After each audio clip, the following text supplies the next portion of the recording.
Hey, welcome back to another video of Crypto Basics. In this video, we are going to learn how to deposit funds into your eToro account.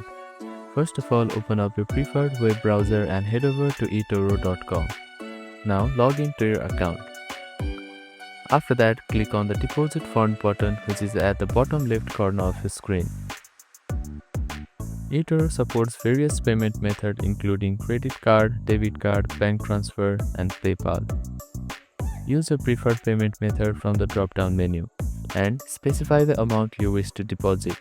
Ensure the amount meets eToro minimum deposit requirement, which varies by region. Choose the currency you want to deposit in. Keep in mind that currency conversion fee may apply if your deposit currency differs from your account default currency. Depending on your chosen payment method, enter the required details. After that, review the information and click on Deposit button to complete the transaction. If required, authenticate the payment. Once the deposit is successful, the fund will appear on your eToro account balance. So that is how you can deposit funds in eToro account. Thank you for watching this video. Please do not forget to like, share and subscribe to our channel and comment down if you have any queries.